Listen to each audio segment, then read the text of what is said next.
Hello everyone, welcome to At America TV. My name is Aninda, one of the guests here in At America. It's really nice to see you all. We hope you all doing well and staying safe at home. For those of you just joined us for the first time, At America is the US Embassy's American Center, and our mission is to provide a space for young Indonesians to learn more about the United States. We have moved temporarily to a digital platform so you can enjoy our events from the comfort of your own home. On this event, we'll be having at America X Gen Indonesia Startup Huddle Jakarta.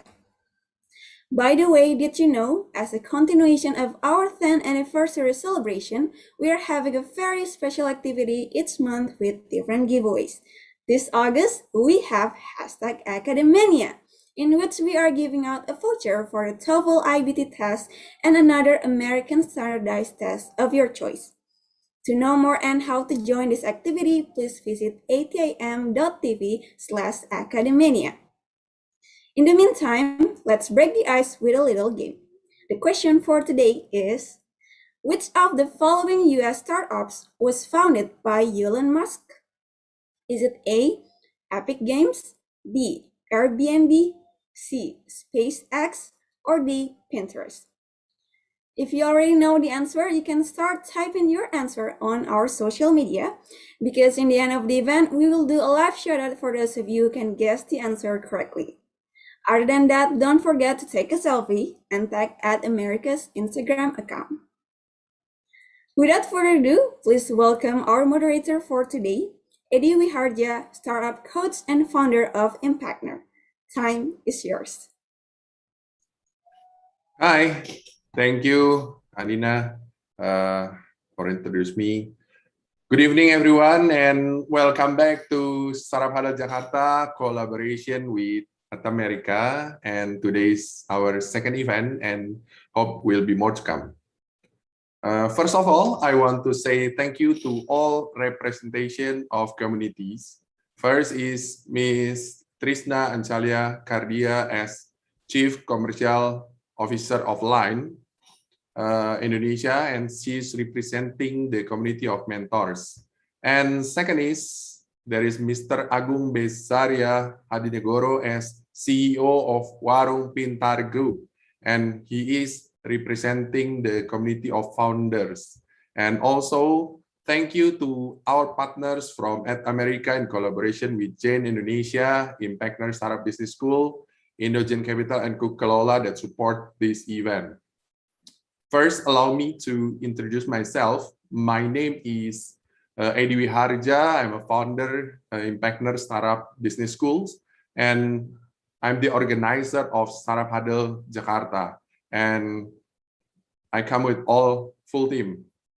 And now I want to share quick info about Startup Huddle program.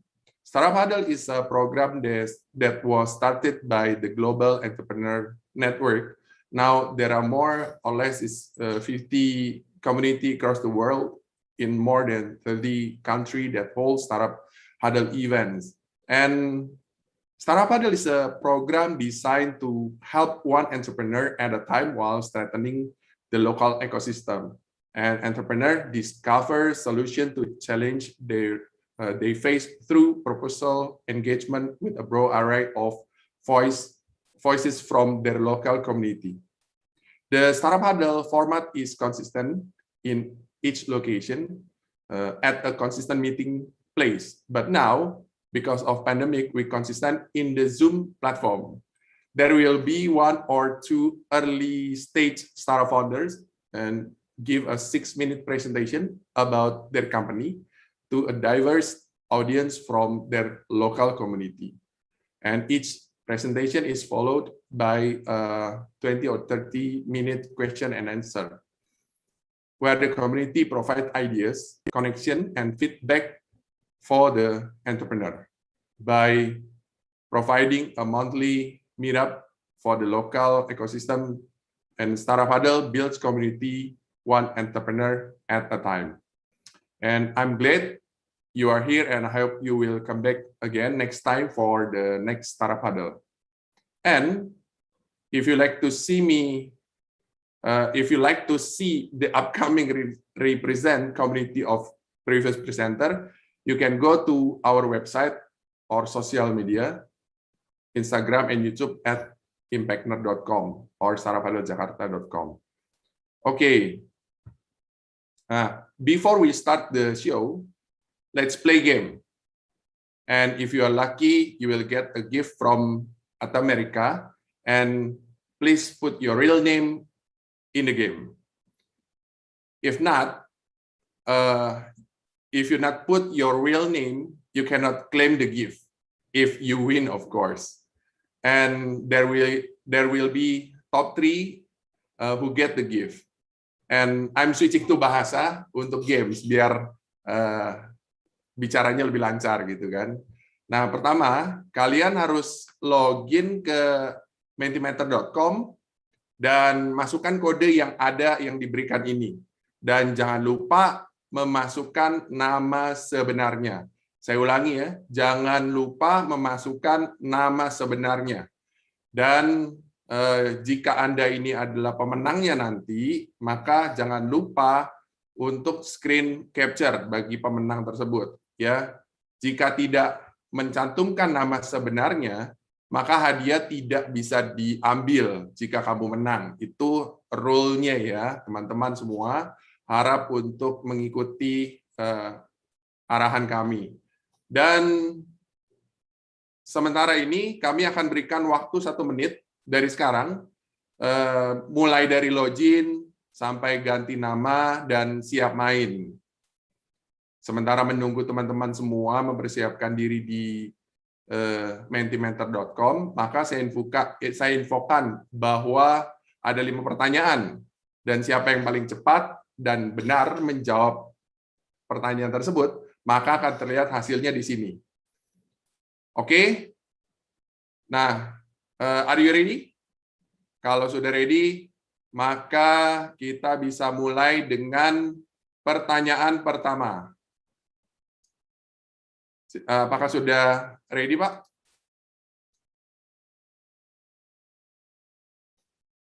Oke.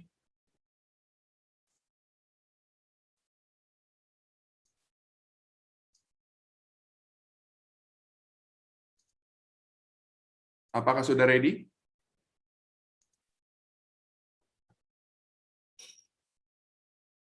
Untuk pertanyaan pertama?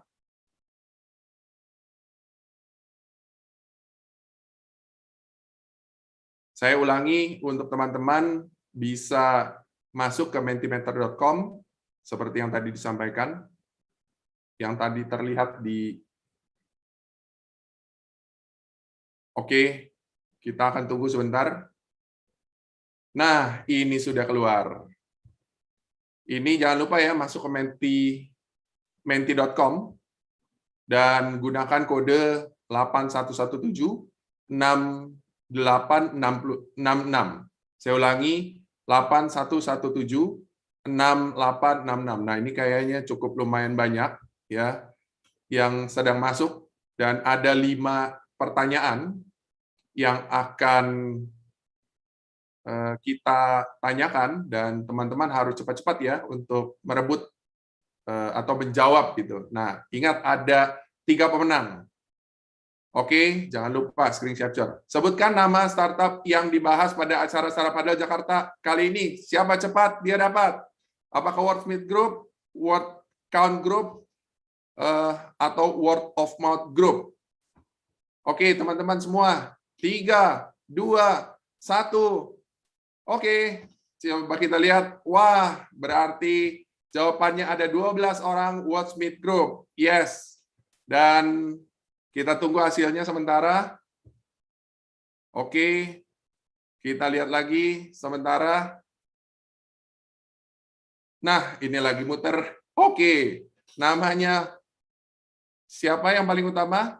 Valencia Fresla.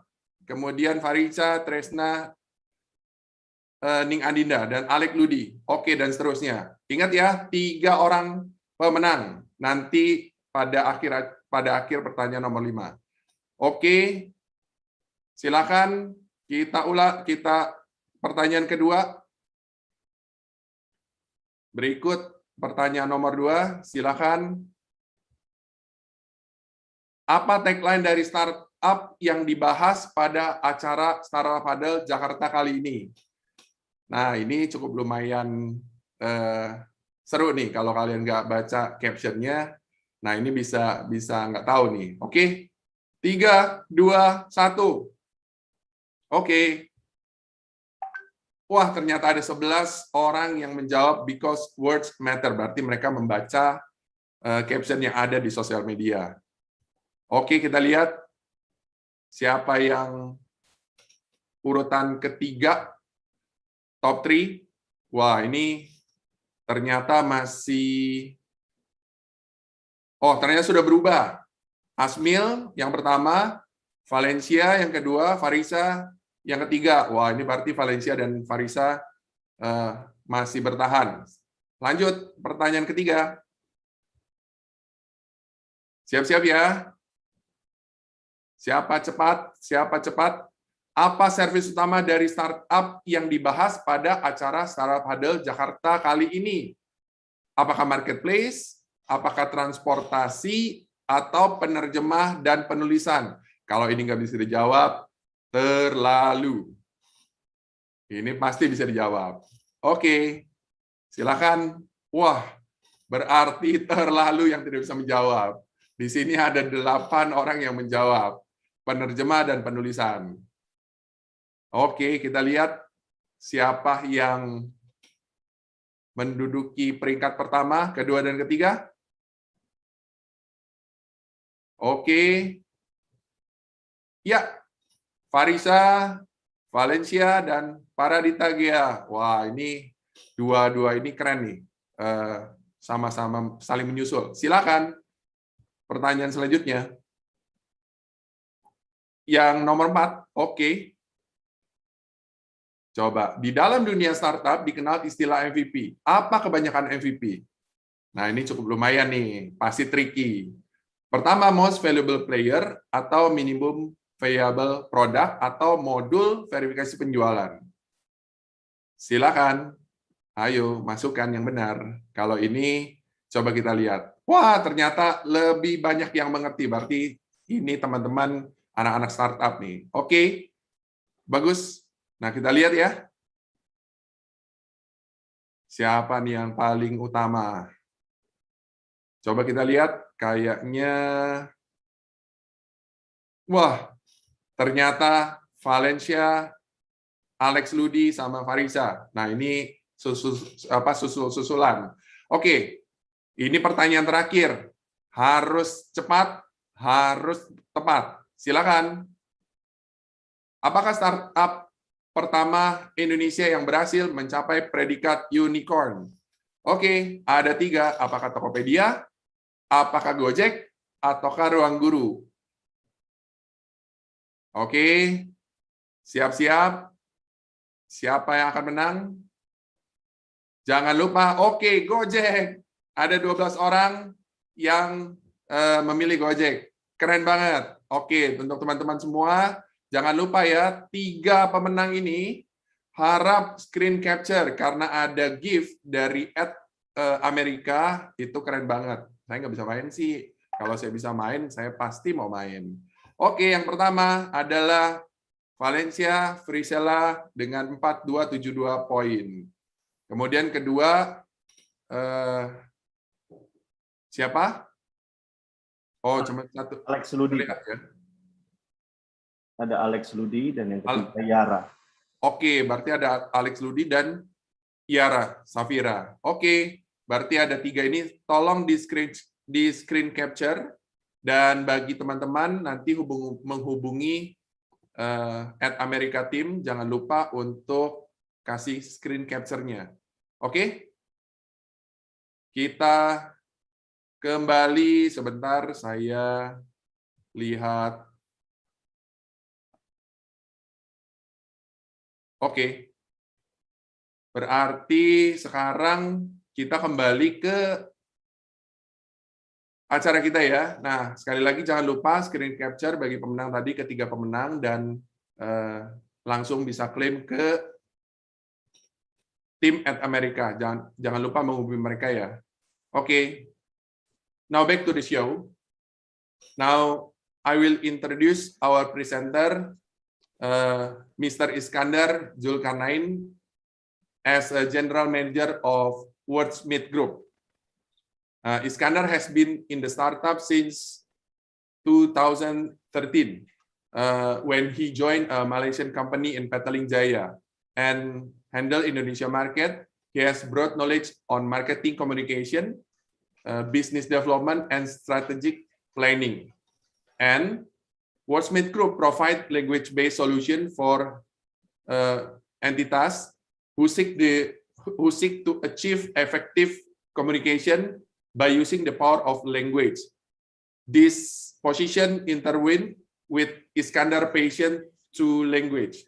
He is a published writer and freelancer translator and ex-content producer.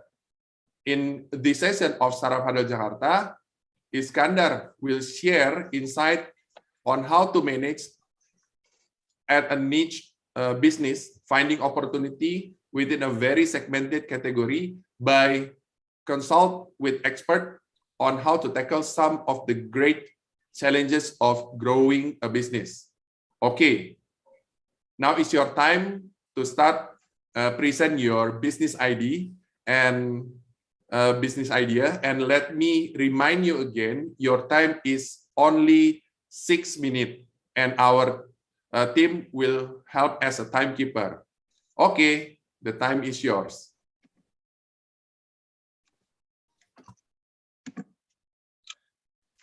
Okay, hello everyone.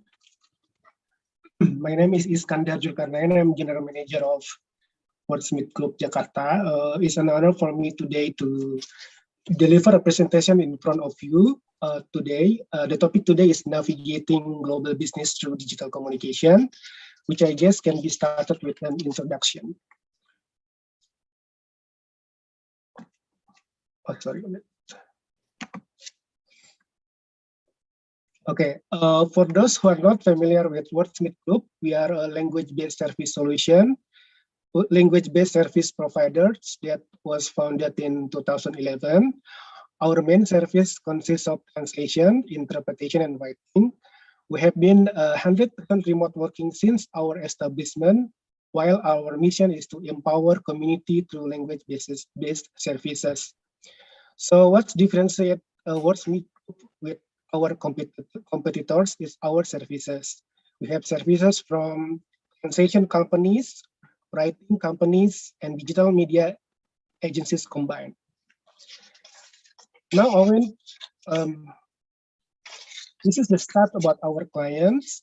As you can see, our client mostly comes from corporate, creative agencies, individual, and NGO. In addition to that, we have 76.5% local clients and 23.4% global clients. This is another stat about us. We have more than 200 clients, 10% annual revenue increase in 2011, and more than 100 translators network. Now, I want to share you challenges we are currently facing. First of all of inquiries to our companies are ad hoc and on short-term or contractual base. Second, there is no estimation on the volume of the service requested. Meanwhile, there are two opportunities we have. First, we live in a more inclusive environment in the world that require language-based services. Second, sustainable reporting is required under the Indonesia Financial Service Authority or OJK. So there are problems we are facing. First, how to create long-term relationship with our clients. Second, how to scale up and launch more proactive strategy. To answer this problem, I am proposing digital communication as the solution. The role of digital communication at Wordsmith Group has been very essential for our business. As a small medium company, we use digital communication to handle queries, retain customers, as well as manage sales lead. These three activities are the most important in generating revenue for a service company like us. In this regard, we use mostly email and WhatsApp to communicate with our clients, both who are new and returning. Many times we negotiate and close deals solely by using email. However, as the environment has always been uncertain and the nature of our business has never been stable, we started to realize that we need to intensify our digital communication strategy so that we can raise our brand awareness, establish credibility, and demonstrate our leadership. That's how the role of digital communication has evolved in Wordsmith Group. So when we talk about communication, there are always three pillars of communication. First of all, which is target audience. Second, channels, and three, messaging. In regard to digital communication tool, we divided into 4 quadrants based on 2 different axes, which is paid and non-paid, and pull versus push. Paid and non-paid versus non-paid here represent the amount of budget we need to prepare, whereas pull and push for us, we can simply set that represent the type of message you want to send. If it's more general, then it's part of push strategy. If it's more specific, then it's part of push communication. So based on that, we have 4 quadrants here. First quadrant for the paid and pull, we use social media, paid posts, website, YouTube, and podcast. Second quadrant here, we use social media for the regular post. We have not tool for the third quadrant, and the fourth quadrant we use email, WhatsApp for business and video conferences. So how to launch digital communication strategy? I suggest we can break it down based on its objective. For example, if you want to raise brand awareness and audience engagement, then we can use social media strategy. Second, if you want to maintain brand loyalty and reputation, we can arrange an event such as Instagram Talk, exploring YouTube channel, or podcast series. Last but not least, if you want to get sales lead, we can do ads targeting, disseminate explainer video, use Linktree on your Instagram, or explore SEO strategy for the website, just to name a few. So I think that's the end of my presentation. Thank you very much, Pak Edi. Okay, thank you so much, Pak Iskandar, for your nice presentation. And as usual, first, I want to give first chance to our representative community to give question. Of course, ladies first, yeah. Anjali from Line as a representative from mentor side. And then Mas Agung from Warung Pintar is the second turn to give question as representative of founders. And after 2 of them, I will give a chance to audience that to ask a question. And for the audience, please prepare your question, and you can chat in Bahasa, and you can chat in the chat room, and I will read it for you. Okay, Bu Anjali, you're first to ask question, and before of that, please say a few words about you, maybe 1 or 2 minutes. Thank you.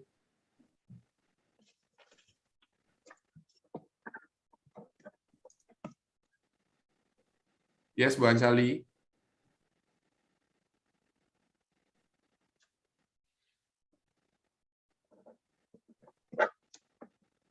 Hi, Bu Anjali. You can ask the question. Okay. Sorry, I can't unmute myself, so it has to be from the host. Anyway, thanks for the presentation, Iskandar. I can call you Iskandar, ya. Yes, sure. So there are 2 questions from me, only 2 questions. So one is, how do you monetize? Because I haven't seen the business model. So how do you monetize? That's one. And 2 is how to scale up your business. Because yes, I know that you already mentioned you already have like more than 200 companies as your client. But again, every business needs to scale up. And how do you want to scale up? Or do you have any plan for this one? Thank you. Okay. Okay. For the business model, this is very simple.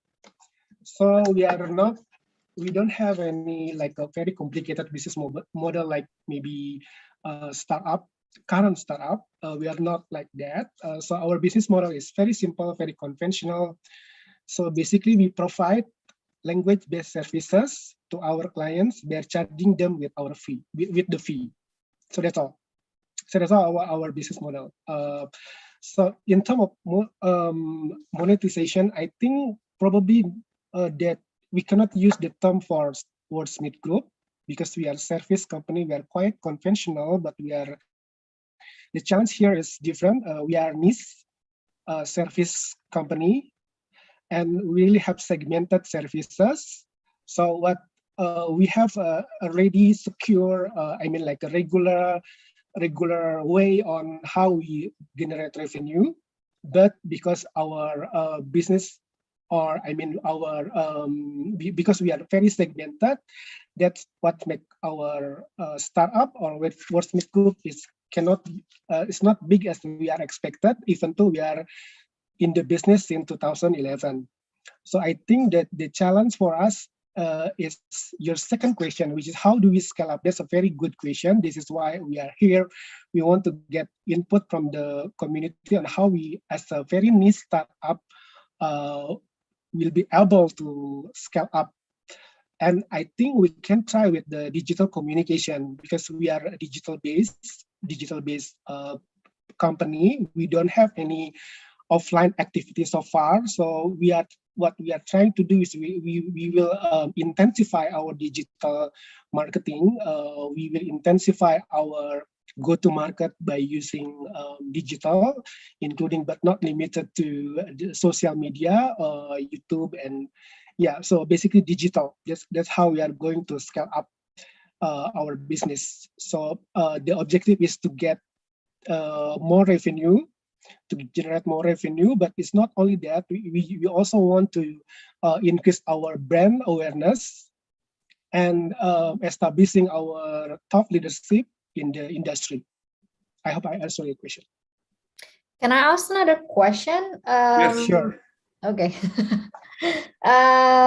So I think you mentioned like it's more into the digital communication, digital marketing for the brand awareness. But do you have sales team? Okay, so for the last 10 years since 2011, we don't really have a sales team. That's very interesting because our business is big because of referral, or you can say a little passive.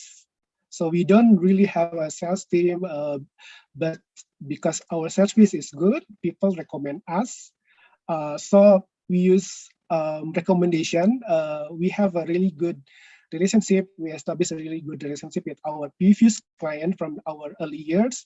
So they still come to us, and luckily or miraculously, we are still in the market right now, even though we don't have any like really dedicated sales team. But we do have a lot of referrals from the previous clients, and I don't think before, to be honest, we don't have any visible marketing strategy. That's what we are trying to have this year. Yeah. Okay.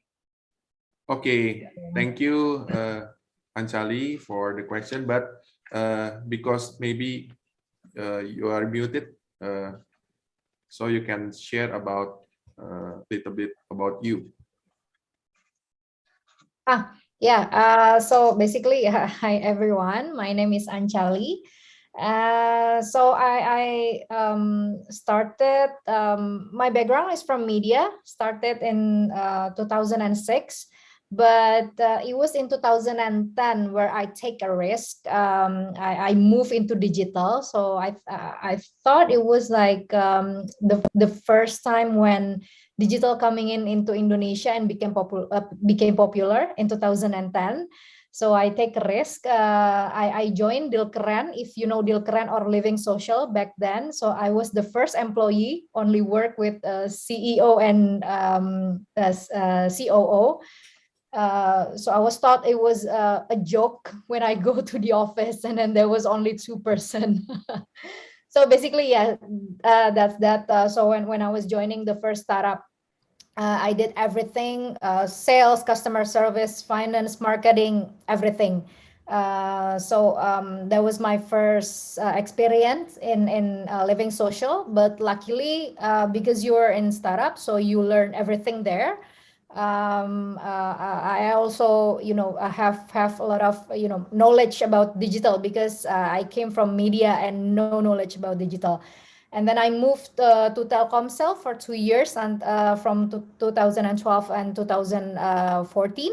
There, I was hired as a professional hiring.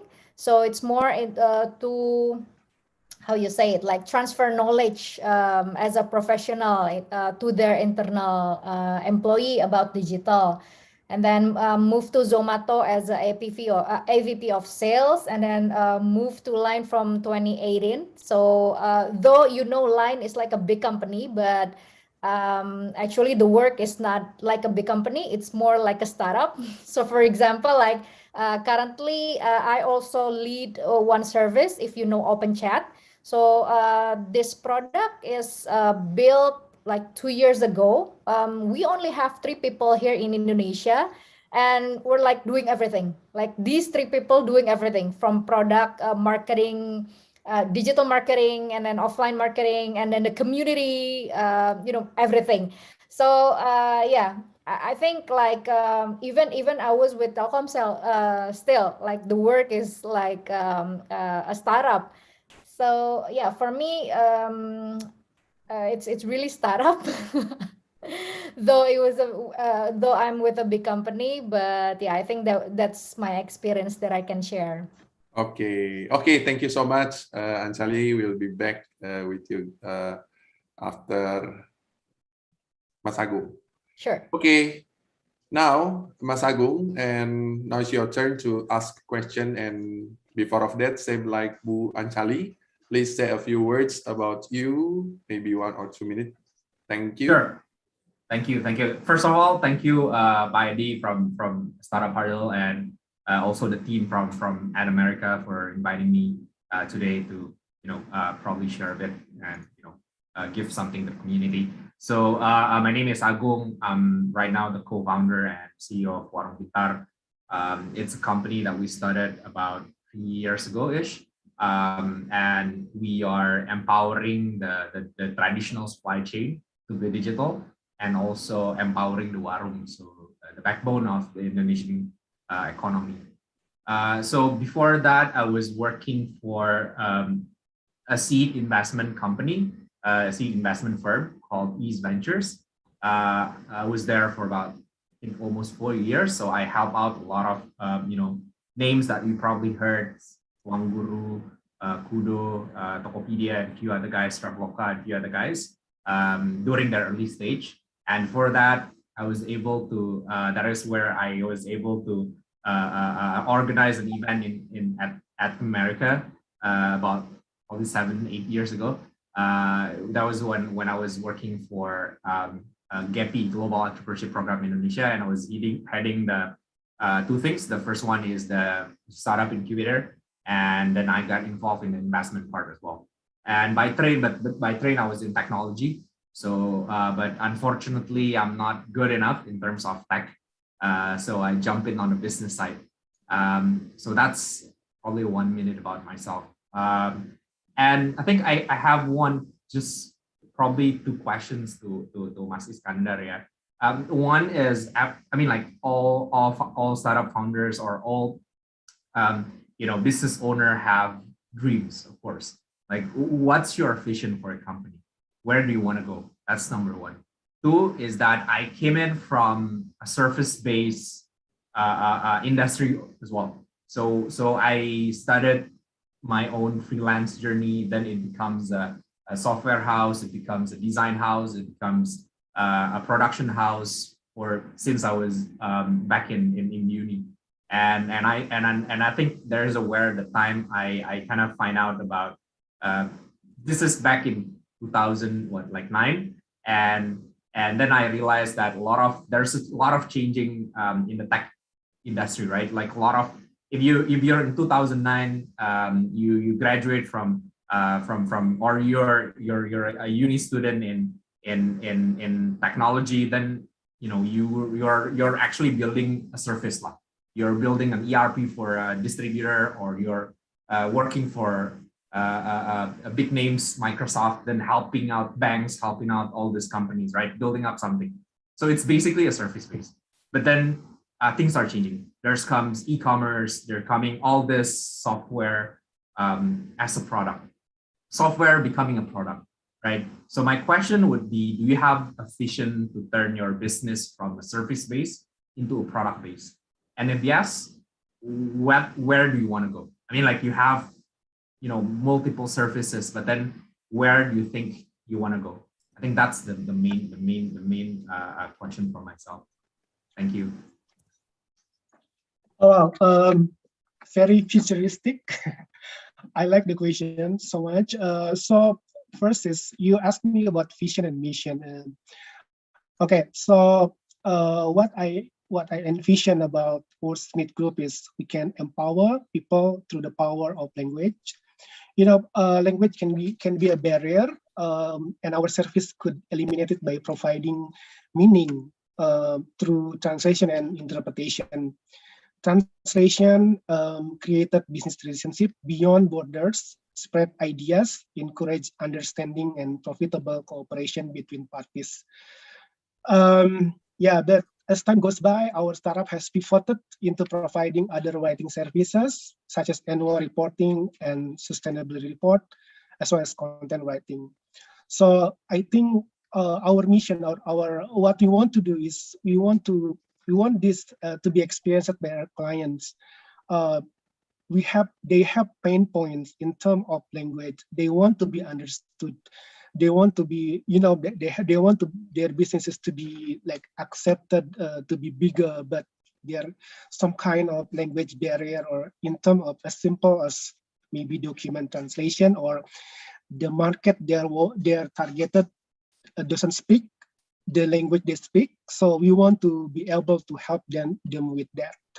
So, and then the second is about the shifting from service to product. I think that's a $1 million question for us.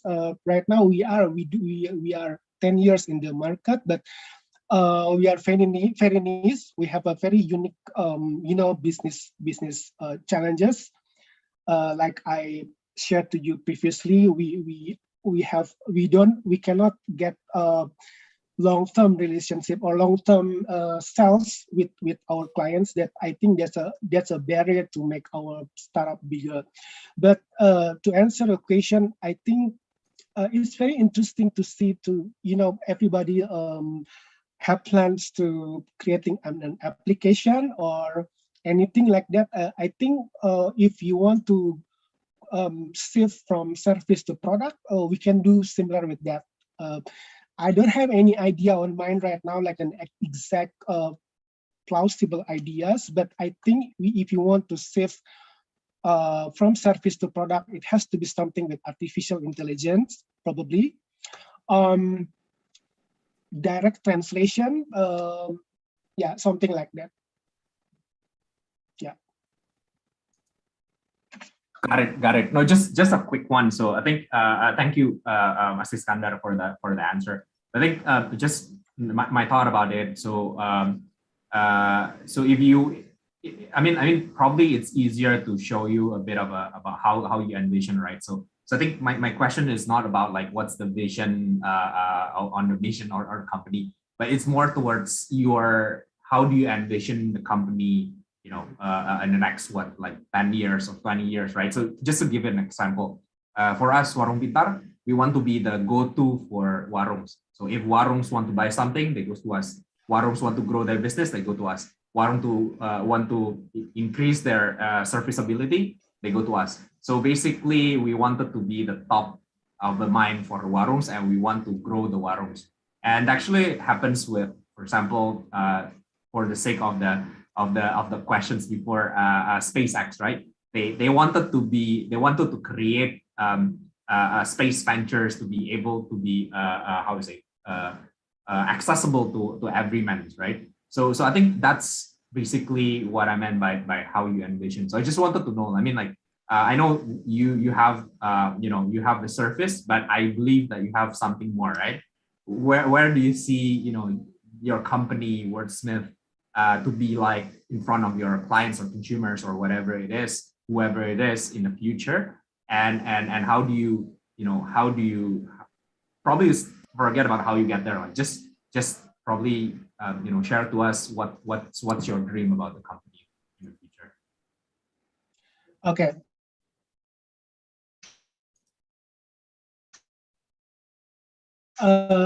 You want to be a preferred service solution or provider to our client, the most preferred vendor. So whenever people have needs related to language or translation or interpretation, for example, if they want to have a conference, their main, they will directly remember us. So yeah, we are number one preferred, the most preferred vendor for language needs, language-based needs for our clients. So yeah.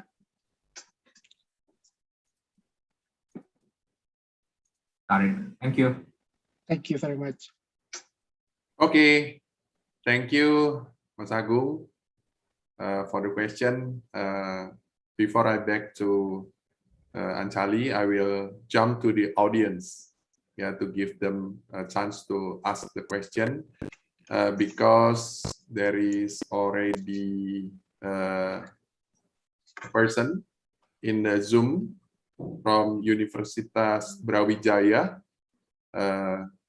named Shannon. Okay, Shannon, Yes. you can ask the question in Bahasa in English. Up to you. Okay.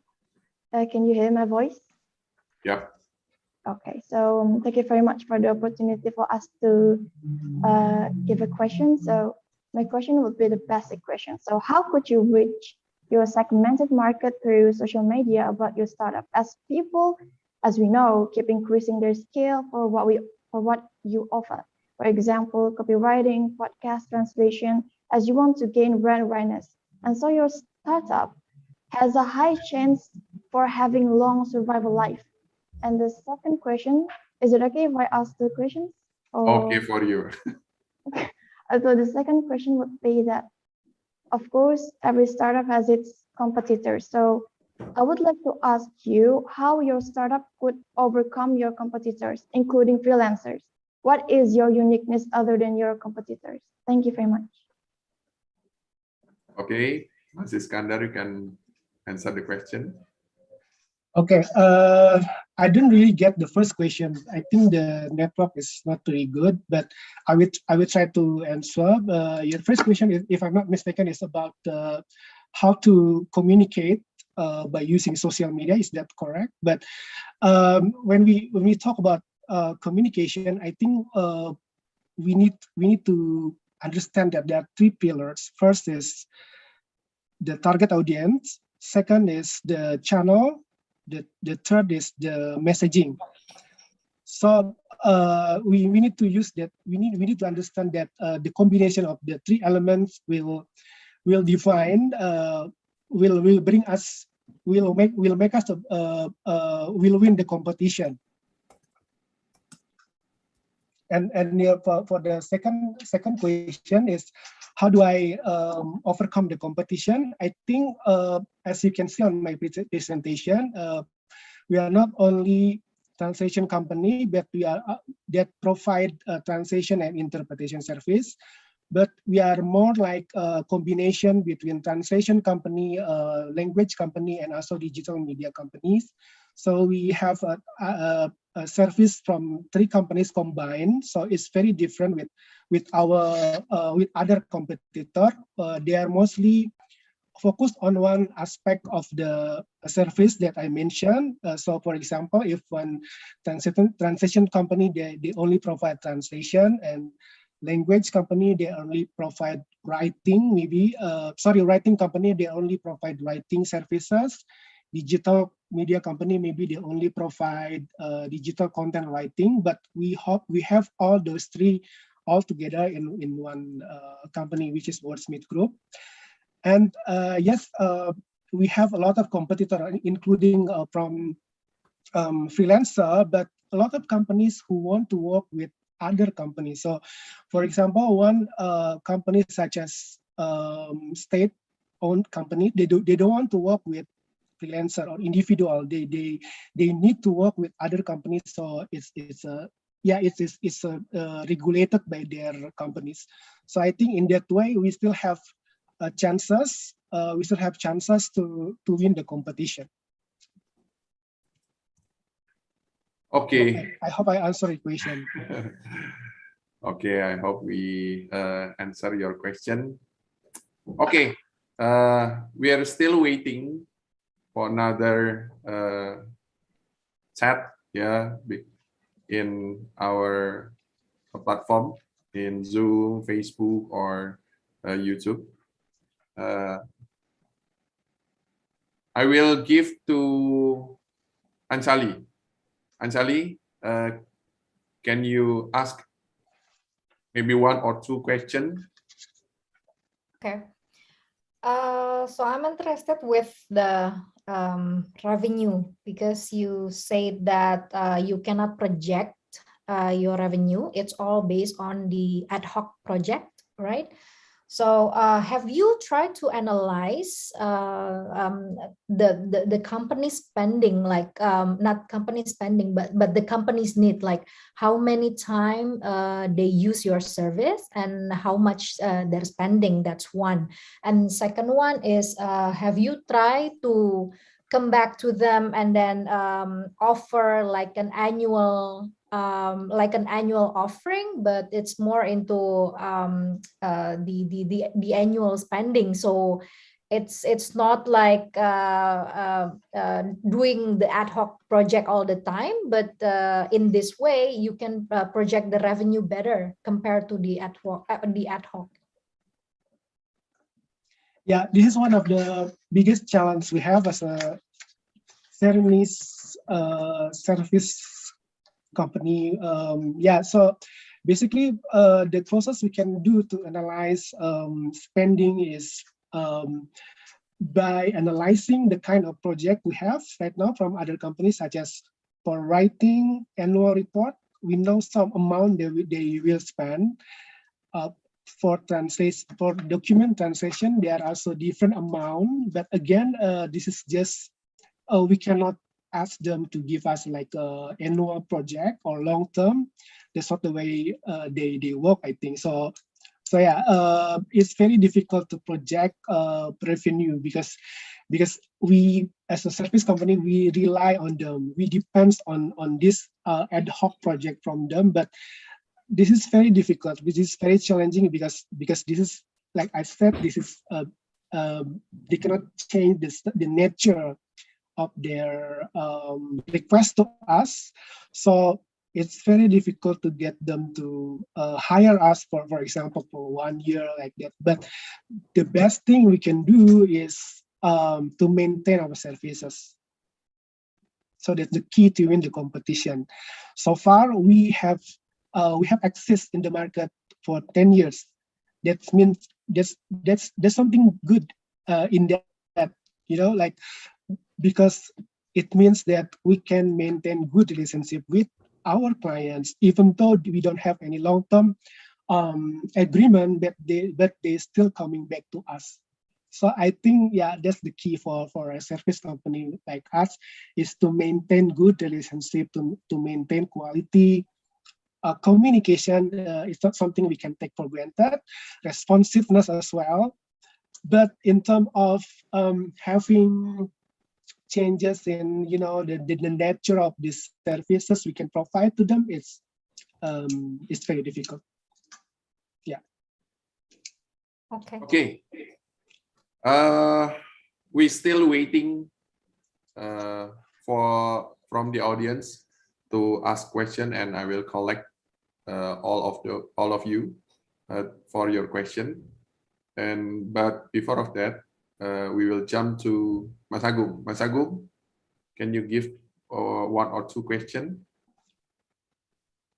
Sure. I think again, Iskandar, I think I kind of like the niche part of the business, right? I mean, like I also do that. I'm niche, and I try to be strong with the segment, right? So I think I think that's I guess I'm guessing, and I'm thinking that that's how you are able to be how you are able to sustain this long, right? For 10 years. It's because you are niche. Probably then you have a super big margin as well. There's not much of competition. You can play the price whatever you want. You don't have to be be that competitive or careful about the competitions, right? But my question is that you are expanding your service to probably a more red ocean market, which is a digital communication part, right? Which I would say there's not as niche as your previous offering. So just want to know why you go that way, why you think that is a place there you wanted to go, and I think that is also connected to the revenue streams that you're trying to build, right? Just wanted to know. I mean, also wanted to know from your client perspective, probably as Anchali mentioned, right? I think understanding the clients, understanding their business needs, and also budget is important. But just wanted to know what's your typical clients and why do they need you guys? And is there any connections between your first service, second service, and third service from the same clients? Are you able to capture bigger budget spending, or do you think it's coming from the capability itself rather than clients? Wanted to know that part probably, Iskandar. Thank you.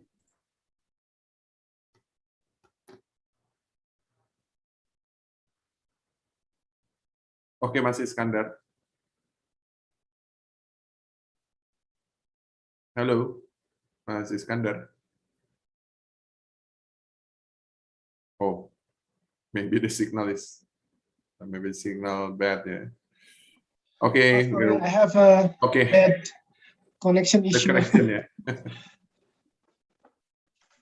Okay. Okay. I think I got what you mean, Mas. For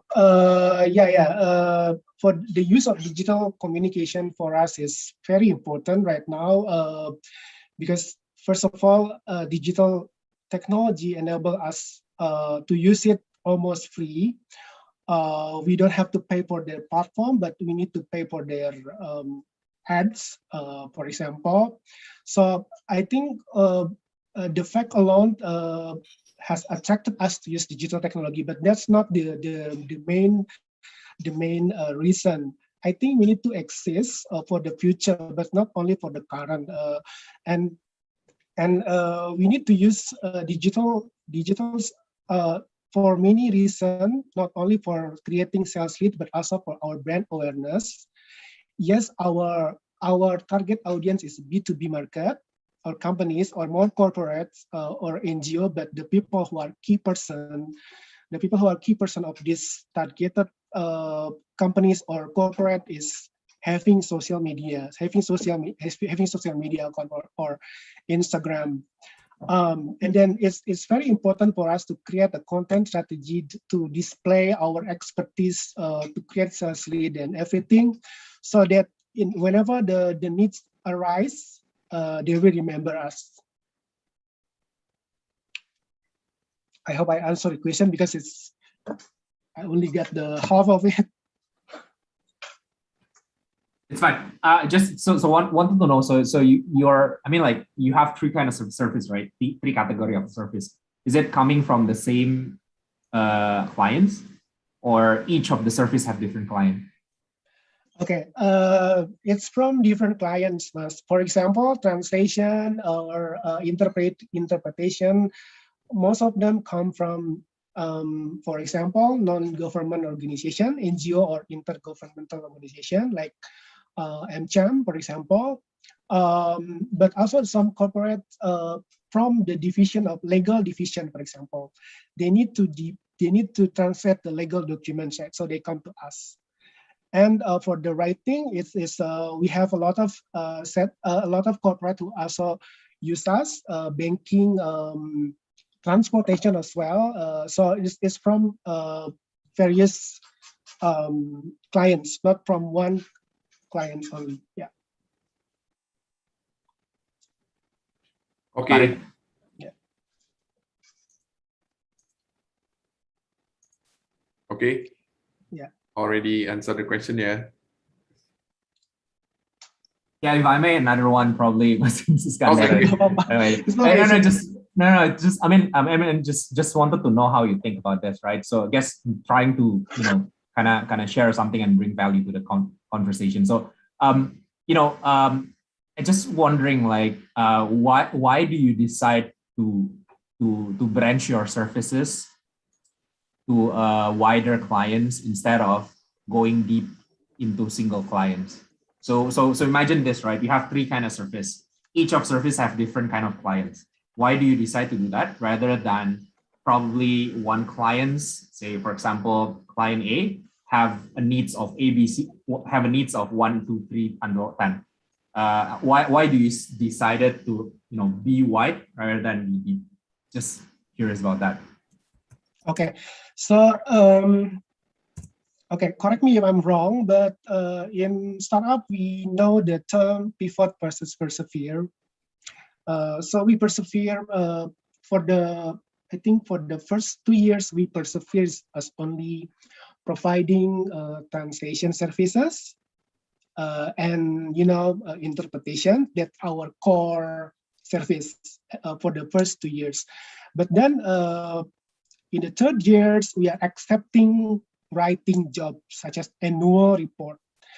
The reason why we are accepting this, we expand the services we can do, is because I think it's the time for us to pivoting, expanding, because we have the resources, the resource to do the writing and the annual report writing and translation is quite similar because it's also used translation and English skill.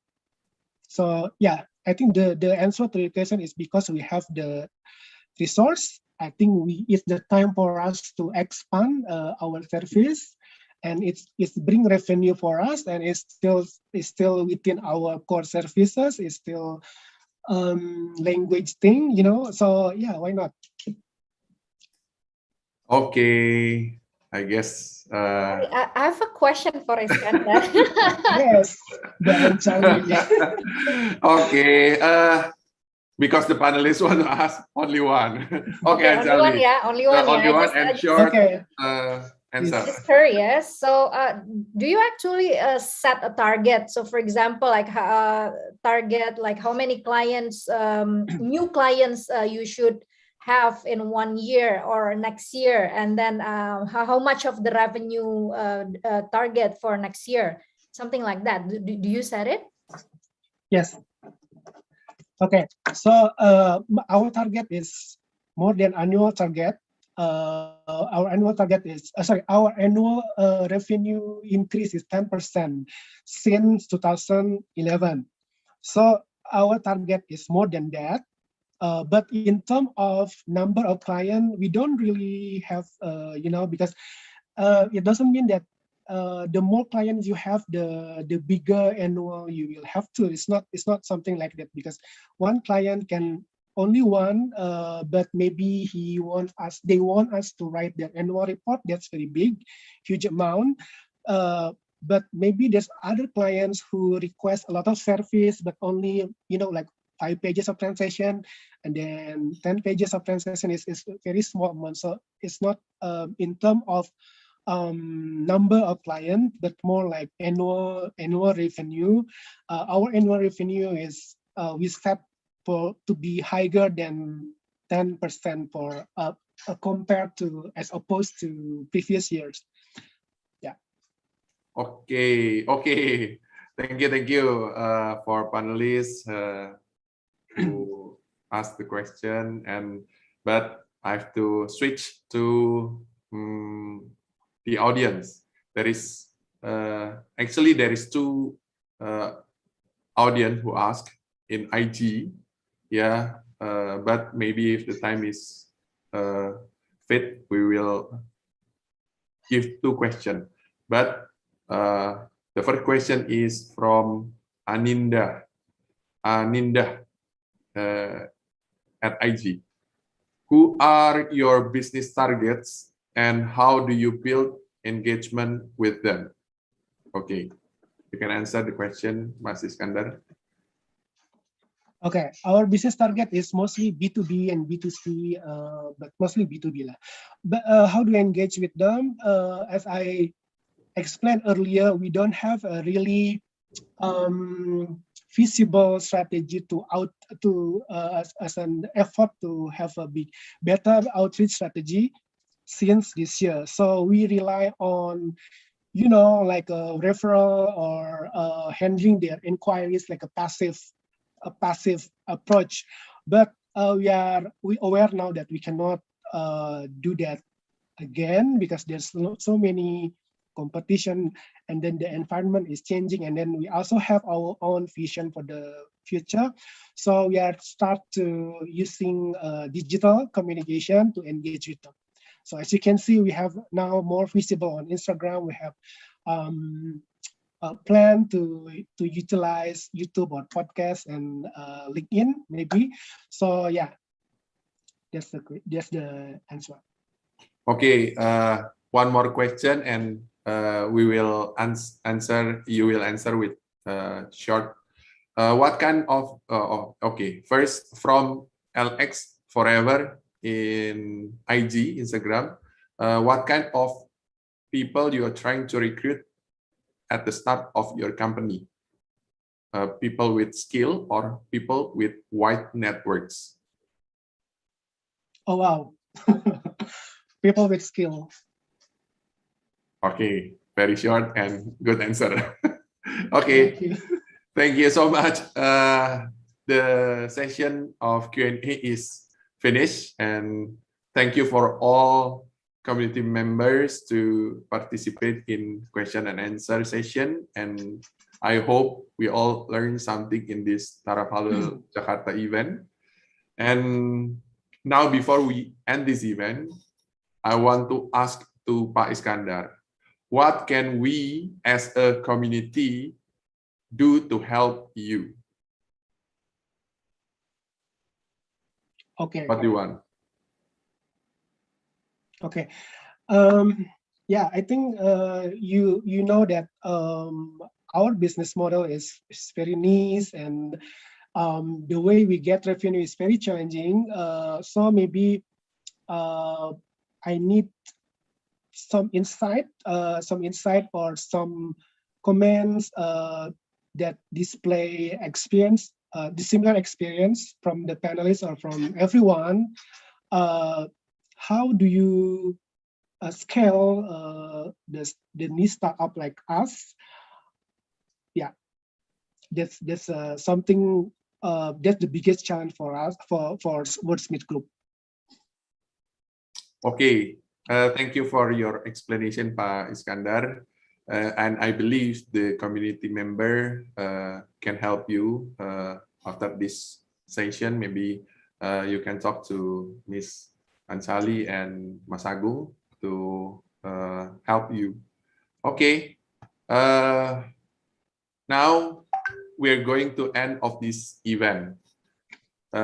Please, each panelist give us closing remarks for today's event, maybe 2 minutes for each panelist. As usual, ladies first. Please, Ansali.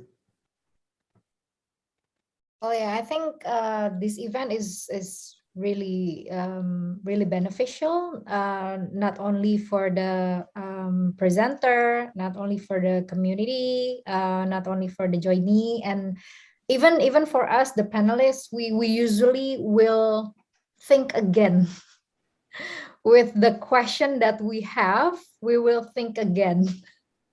So it's really beneficial for all of us. So I hope that Pak Edi can duplicate this kind of program. Well, unfortunately, the joining, I think it's more than 40, yeah. Well, it is good, but we're actually expecting like a lot more, because like company like us, like in digital, we still need more talent, we still need more idea, we still need to learn. Even I want to share, even like for Line, it's a big company, but we still learn until now. There is no strictly how you say it, like in bahasa, there is no pakem ya, there is no Yes. pakem. As a success case study, there is no something like that. So even we, like a big company, always learn. So like Mas Iskandar, don't worry, you have like more way to go. And also all of us here, we have more way to go, still have a lot of time to learn, do a lot of networking, something like this, to larger our knowledge and skill. And yeah, thank you so much for inviting me, and to you know, like I always say that I always learn. So I relearn. I learn again because of this kind of event. So again, thank you so much for Ad America. Thank you so much for Pak Edi and Mas Agung. Maybe we can talk sometimes, yeah. And then for others, yeah, thank you. Okay, thank you, Anjali and Mas Agung. Please say a few words. Yeah, thank you again for, especially for Iskandar. I mean, like presenting, or being open about the business that you are been doing for the last decade is not easy, and being vulnerable and being open to ideas is not easy. So I really appreciate you doing this. I hope you got something out of it. I mean, the easiest. I mean, I'm on this school of thought where every most of the surface will become a product eventually. So I'm in that school of thought. So probably there's a bit of a difference between us, but I would just say, please look at it. Look at Netflix, who moved from a DVD and DVR mail rental in becoming a streaming service, right? So it's moving from surface to a product base, surface base into a product base. So basically, there's also a way, if you're asking, hey, how are we going to scale? The easiest way for us to answer is to turn the surface into an online or software-based surface, where then it's easily scalable. And then also, everyone always start with a niche, right? Companies who start with target market of everyone is always failing. Remember Amazon, Google, whoever start, or even Facebook, right? Their target market is niche. Facebook started with the dorm, right? And Amazon started with the books, and they always start with niche. So start with niche, win with the niche, and then scale that up. So that's the reason why I'm asking you, why do you think you have to go this way? Probably something that along the line that you could, if you have the time, probably could think about it again. And why I'm asking that, because I think it's also a tough part, right? Us as a Warung Pintar, we're also getting out of our niche. We are starting, onboarding not just Warung, but also distributor, grosiran, and also we're starting to do fintech. So that is something outside of our niche. But then the question is, which area? Because it's easy to say like, oh yeah, the market yang lagi hype is this, right? It's always easy to say that this is hype, or a lot of people are doing this, so we do that. But the hard part is actually to actually manage and know where your company needs to be, right? Because where the company needs to be is a bit in between the market needs and your capability, and that's your value propositions, right? So I guess, again, thank you for sharing, and also thank you everyone. Thank you Startup Huddle for inviting. Thank you, At America, for hosting the events. Hope everyone learned something. Thank you. Okay, and once again, thank you so much, Buan Sali, Mas Agung, Pak Iskandar, and all community member and at America and the team to participate in this event. And we hope you can join us in our next session for our next Startup Huddle Jakarta. And the session is finished and get back to you, Aninda. Thank you so much for today's insightful session. It's been great having you with us. Earlier in this event, we asked our audience, the question was, which of the following US startups was founded by Elon Musk? And the answer is C, SpaceX. Shout out to @FebriFabri from Instagram for answering correctly. Thank you to everyone who has participated to our trivia. Don't forget to tune in next time to catch a chance to get a live shout out from us. As I mentioned earlier in this event, At America is having a very special activity this August called #Academania. And we are so looking forward to your participation in it. We are giving out a voucher for the TOEFL IBT test and another American standardized test of your choice. To know more about this activity and how to join, you can visit atam.tv/academania. Now, you may be wondering, how can I develop an awesome idea for a place like this? Easy. You can send your event proposal to us by visiting our website www.atamerica.org.id, select Create a Program, and go collaborate with us. All the events proposal will be reviewed and your event might be featured here soon. You can also subscribe to our newsletter there for all of our weekly event updates. Well, that wraps this episode. Unfortunately, we have to say goodbye.